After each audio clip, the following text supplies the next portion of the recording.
Your Excellency, Riek Machar, First Vice President of the Republic of South Sudan, Vice Presidents, Right Honorable Speaker, Chief Justice, Honorable Ministers, Honorable guests, colleagues, members of the press and media, ladies and gentlemen, all protocol observed, good morning, afternoon already. It is my pleasure to make some brief, I promise I will be very brief remarks, as this morning the long-awaited Transitional Justice Conference is finally taking place. In the long-standing relationship between the Netherlands and South Sudan, security and the rule of law has been a cornerstone of our cooperation. And therefore the Netherlands is proud to be associated with the transitional justice process. We will continue to partner with the people of South Sudan for the strengthening and development of their access to justice, security, and human rights. Through our partnership with UNDP, we support the implementation of key priorities on Chapter 5 of the revitalized agreement on the resolution of the conflict in South Sudan.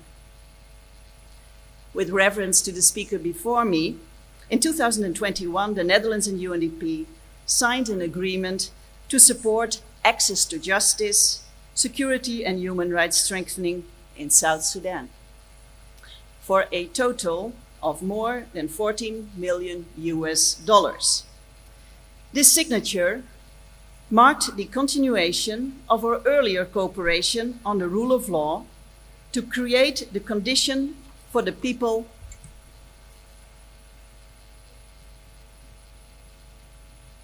to experience peace and security, enjoy their human rights, and actively fulfill their society roles. The present program builds on gains and lessons learned and responds to emerging priorities under the revitalized peace agreement, working at national level with priority being placed on the people and states that are most affected by the conflict. Now let me give you two examples of the program that I value a lot. In order to build a sustainable South Sudanese transitional justice system, learning missions have taken place to South Africa and Gambia. You heard that in earlier presentations. Although South Sudan is unique, it is not alone on this continent in the search for reconciliation and transitional justice. And our contribution through UNDP shows that the Netherlands actively supports African solutions for African challenges. I do wish the participants in this conference the wisdom and the perseverance to use these experiences constructively for the South Sudanese transitional justice system. The second example is a local one and is about the establishment of 42 victim support groups across the country. With these groups, the victims and survivors from affected communities can confidently participate in truth-telling, reconciliation and healing, and be enlightened on their right to access transformative reparations. Apart from these two examples, through the program, we have also been able to support women's essential leadership in this peace-building and transitional justice.